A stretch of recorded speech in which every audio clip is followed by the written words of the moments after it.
ನಿಮ್ಮ ಬಿಸ್ನೆಸ್ ಯಾವುದೇ ಇರಲಿ ಅದನ್ನು ಪ್ರಚಾರ ಮಾಡಬೇಕಾದ್ರೆ ಸುಮನ್ ಟಿವಿಯಿಂದಲೇ ಸಾಧ್ಯ. ಕೂಡಲೇ ಸಂಪರ್ಕಿಸಿ. ಸಾಯಿಬಾಬಾ ದೇವಾಲಯದಲ್ಲಿ ಕಾರ್ತಿಕ ಮಾಸದ ದೀಪೋತ್ಸವ ವಿಶೇಷ ಪೂಜೆ ಸಲ್ಲಿಸಿದ ಶಾಸಕ ಎಸ್.ಎನ್. ಸುಬ್ಬಾರೆಡ್ಡಿ.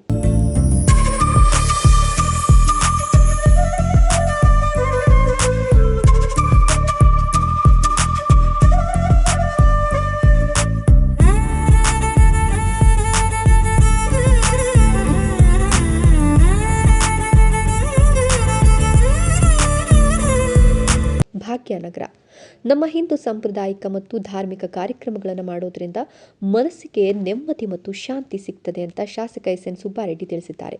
ಪಟ್ಟಣದ 1ನೇ ವಾರ್ಡಿನ ಶ್ರೀ ಶಿರಡಿ ಸಾಯಿಬಾಬಾ ದೇವಾಲಯದಲ್ಲಿ ಕಾರ್ತಿಕ ಮಾಸದ ಕೊನೆಯ ಗುರುವಾರದ ಪ್ರಯುಕ್ತ ದೀಪೋತ್ಸವ ಕಾರ್ಯಕ್ರಮ ಆಯೋಜಿಸಲಾಗಿದ್ದು, ದೇವಾಲಯಕ್ಕೆ ಭೇಟಿ ನೀಡಿ ಸಾಯಿಬಾಬರಿಗೆ ವಿಶೇಷ ಪೂಜೆ ಸಲ್ಲಿಸಿ ನಂತರ ಮಾತನಾಡಿದ ಅವರು, ಪಟ್ಟಣದ ಪ್ರಸಿದ್ಧ ಎಂದೇ ಖ್ಯಾತಿ ಪಡೆದಿರುವ ಸಾಯಿಬಾಬಾ ದೇವಾಲಯದಲ್ಲಿ ಮಹಿಳಾ ಭಕ್ತರಿಂದ ದೀಪಾಲಂಕಾರ ಮಾಡಿರುವುದು ವಿಶೇಷವಾಗಿ ಎಲ್ಲರ ಗಮನ ಸೆಳೆದಿದೆ. ದೇವಾಲಯಕ್ಕೆ ಆಗಮಿಸುವ ಭಕ್ತರು ತಮ್ಮ ಹರಕೆಗಳನ್ನು ಈಡೇರಿಸುವಂತೆ ಸಾಯಿನಾಥನಲ್ಲಿ ಪ್ರಾರ್ಥಿಸುವ ವಾಡಿಕೆ ಇಲ್ಲಿ ವಿಶೇಷವಾಗಿದೆ. ಈ ಕ್ಷೇತ್ರದ ಜನ ಆರೋಗ್ಯದಿಂದ ಶುಭೀಕ್ಷವಾಗಿ ಇರಬೇಕು ಅಂತ ದೇವರಲ್ಲಿ ಪ್ರಾರ್ಥಿಸ್ತೇನೆ ಅಂದರು.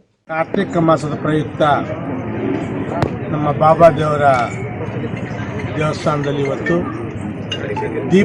ಲಕ್ಷ ದೀಪೋತ್ಸವ. ಇದು ನಿಜವಾಗ್ಲೂ ಒಂಥರ ಆತ್ಮ ತೃಪ್ತಿ ಸಿಗುತ್ತೆ. ಇದರಲ್ಲಿ ಭಗವಂತನ ಧ್ಯಾನ ಮಾಡಿದ್ರೆ ನಮ್ಮ ಮನಸ್ಸು ತೃಪ್ತಿ ಸಿಗುತ್ತೆ.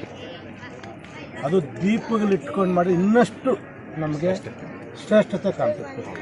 ಆದ್ದರಿಂದ ನನಗಂತೂ ತುಂಬ ಆ ಭಗವಂತನ ನೋಡಿ, ಈ ದೀಪಗಳು ನೋಡಿ ತುಂಬ ಸಂತೋಷ ಆಯಿತು. ಆ ಭಗವಂತ ಈ ಭಾಗಕ್ಕೆ ಒಳ್ಳೆಯದು ಮಾಡಬೇಕು, ಆಯುರ್ವೇದ ಐಶ್ವರ್ಯ ಕೊಟ್ಟು ಒಳ್ಳೆ ಮಳೆಗಳು ಬಂದ ಬೆಳೆಗಳು ಆಗಬೇಕು ಅಂತ ಹೇಳ್ಬಿಟ್ಟು ಆ ಭಗವಂತ. ಈ ಸಂದರ್ಭದಲ್ಲಿ ಶ್ರೀ ಶಿರಡಿ ಸಾಯಿನಾಥ ಟ್ರಸ್ಟ್ ಅಧ್ಯಕ್ಷ ಶ್ರೀನಿವಾಸ ರೆಡ್ಡಿ, ಉಪಾಧ್ಯಕ್ಷ ಬಿಆರ್ ನರಸಿಂಹನಾಯ್ಡು, ಪುರಸಭಾ ಉಪಾಧ್ಯಕ್ಷೆ ಸುಜಾತ ನರಸಿಂಹನಾಯ್ಡು, ಶಿವರಾಮರೆಡ್ಡಿ, ಪ್ರಕಾಶ್, ಪುರಸಭಾ ಸದಸ್ಯ ಗಡ್ಡಂ ರಮೇಶ್ ಸೇರಿದಂತೆ ಅನೇಕ ಗಣ್ಯರು ಹಾಜರಿದ್ದರು. ಸುಬ್ಬು, ಭಾಗ್ಯನಗರ, ಸುಮನ್ ಟಿವಿ.